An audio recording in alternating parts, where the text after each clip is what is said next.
최근 달라진 민생 정책 무엇이 있을까요? 민생과 관련된 정책 변화는 우리 삶에 직접적인 영향을 미치기에 꼼꼼히 살펴보는 것이 중요합니다. 오늘은 최근 발표된 6가지 주요 민생 정책 변화를 자세히 알아보겠습니다. 첫 번째, 청년 도약 개정. 청년들의 자산 형성을 지원하는 정책입니다. 만 19세부터 34세 이하 청년들을 대상으로 하며 매월 70만원 한도 내에서 자유롭게 납입할 수 있습니다. 5년 만기 시 정부의 지원금과 이자를 더해 목돈을 마련할 수 있도록 설계되었습니다. 이자 소득 비과세 혜택도 제공하여 청년들의 재정적 자립을 돕습니다. 즉, 청년들의 장기적인 자산 형성을 장려하는 정책입니다. 두 번째, 근로장려금 확대. 저소득 근로자 가구의 경제적 어려움을 완화하기 위해 근로장려금 지급 대상을 확대하고 지급액을 늘렸습니다. 세 번째, 소득 기준 완화, 재산 기준 상향 조정 등을 통해 더 많은 가구가 혜택을 받을 수 있도록 했습니다. 특히 자녀 양육 가구에 대한 지원을 강화하여 저출산 문제 해결에도 기여하고자 합니다. 따라서 소득이 낮은 근로자 가구의 경제적 안정을 도모하는 정책입니다. 네 번째, 주택 관련 지원 강화.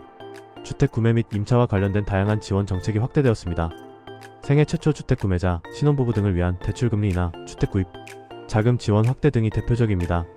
또한 전세 보증금 반환 보증 가입 요건 완화, 임대차 계약 관련 분쟁 해결 지원 등 임차인의 권익 보호를 위한 정책도 포함됩니다. 즉, 주거 안정을 위한 정부의 노력이 강화되고 있다고 볼 수 있습니다.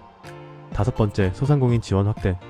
코로나19 팬데믹 이후 어려움을 겪는 소상공인들을 위한 지원책이 지속적으로 강화되고 있습니다.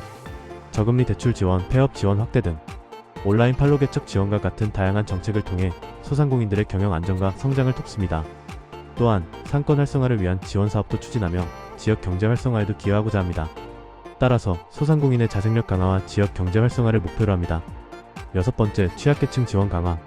사회 취약계층의 생활 안정을 위한 지원이 더욱 확대되었습니다. 기초생활보장제도, 긴급복지 지원, 의료급여 등 다양한 사회 복지 혜택을 확대하고 지원 대상을 늘렸습니다.